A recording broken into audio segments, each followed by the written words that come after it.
எல்லோருக்கும் நமஸ்காரம். மாதா பிதா குரு தெய்வங்கள் திருவடிகளை போற்றி, ஸ்ரீ காஞ்சி மகா பெரிவா திருவடிகளை போற்றி. தவமும் தவம் உடையவார்க்கு ஆகும், அதனை அத்திலார் மேற்கொள்வது. தவக்கோலமும் தவ ஒழுக்கமும் உடையவர்க்கே பொருந்துவதாகும். அந்த கோலத்தை தவ ஒழுக்கம் இல்லாதவர்கள் மேற்கொள்வது வீண் முயற்சியாகும். வல்லூர் பெருமானின் அறநெறிகளை பின்பற்றி வாழ்க்கையெல்லாம் முன்னேறுவோம். காஞ்சி மகா பெரிவா அருளிய தெய்வத்தின் குரல்.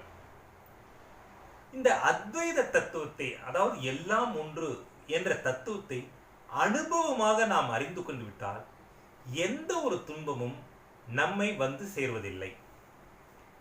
பிரம்மம் என்கிற எல்லையற்ற சத்தியம் எப்பொழுதுமே கட்டுப்படாத மோட்சமாக இருந்து கொண்டேதான் இருக்கிறது.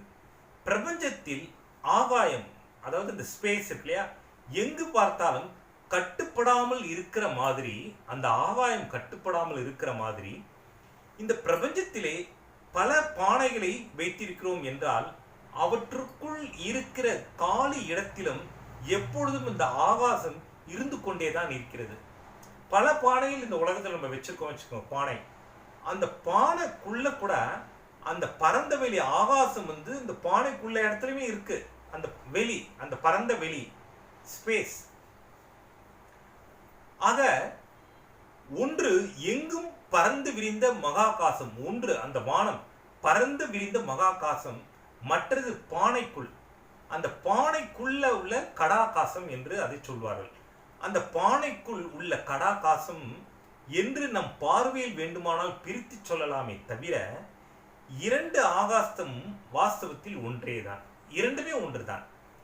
பானை என்கிற ரூபத்தை போட்டு உடைத்து போட்டு விட்டால் நம் பார்வைக்கு கூட இரண்டும் ஒன்றாகி விடுகிறது.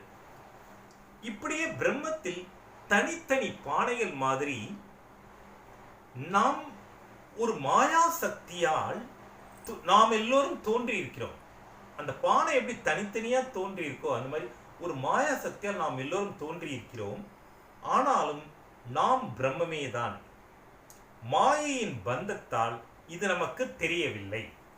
அதை உடைத்து விட்டால், அந்த மாயையை உடைத்து விட்டால் நாமும் அகண்டமான பிரம்மமே என்ற அனுபவம் வந்துவிடும். ஜெய்ஹிந்த், வந்தே மாதரம், பாரத் மாதா கி ஜெய்.